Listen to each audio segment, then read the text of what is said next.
Fresh food is now so expensive, it's become a status symbol. Moschino is selling a bag that looks like a pack of apples for over $2,000, and Hailey Bieber just did this photo shoot posing with fresh produce. But it doesn't stop with fresh food becoming a status symbol. Equating fresh food with luxury normalizes the idea that it's exclusive, and therefore not everyone will or should have access to it. This subtly shifts the conversation from one about food security and human rights to one of entitlement and decadence. Because instead of asking, why doesn't everyone have this? Now the question becomes, why does everyone believe they deserve this? And this kind of reframing is nothing new.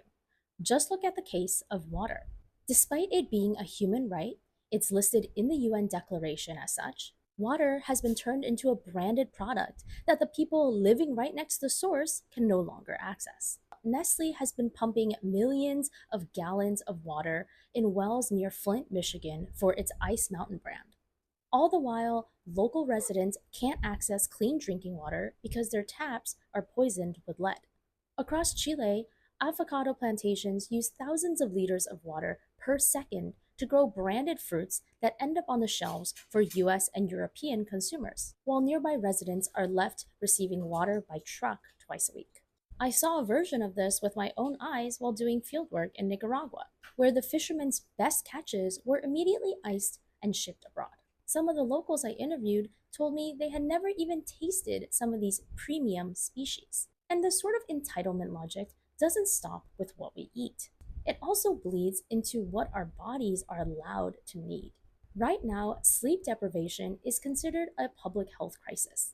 Yet it's consistently portrayed as just something a lucky few can prioritize. Instead, we romanticize the lack of sleep with taglines like, I'll sleep when I'm dead, and the grind never stops. Sleeplessness is then seen as a sign of work ethic, of ambition, and willpower. But sleep is not optional. The more we frame it as a privilege, the farther we get from questioning why so few people have access to it. And that is precisely the point.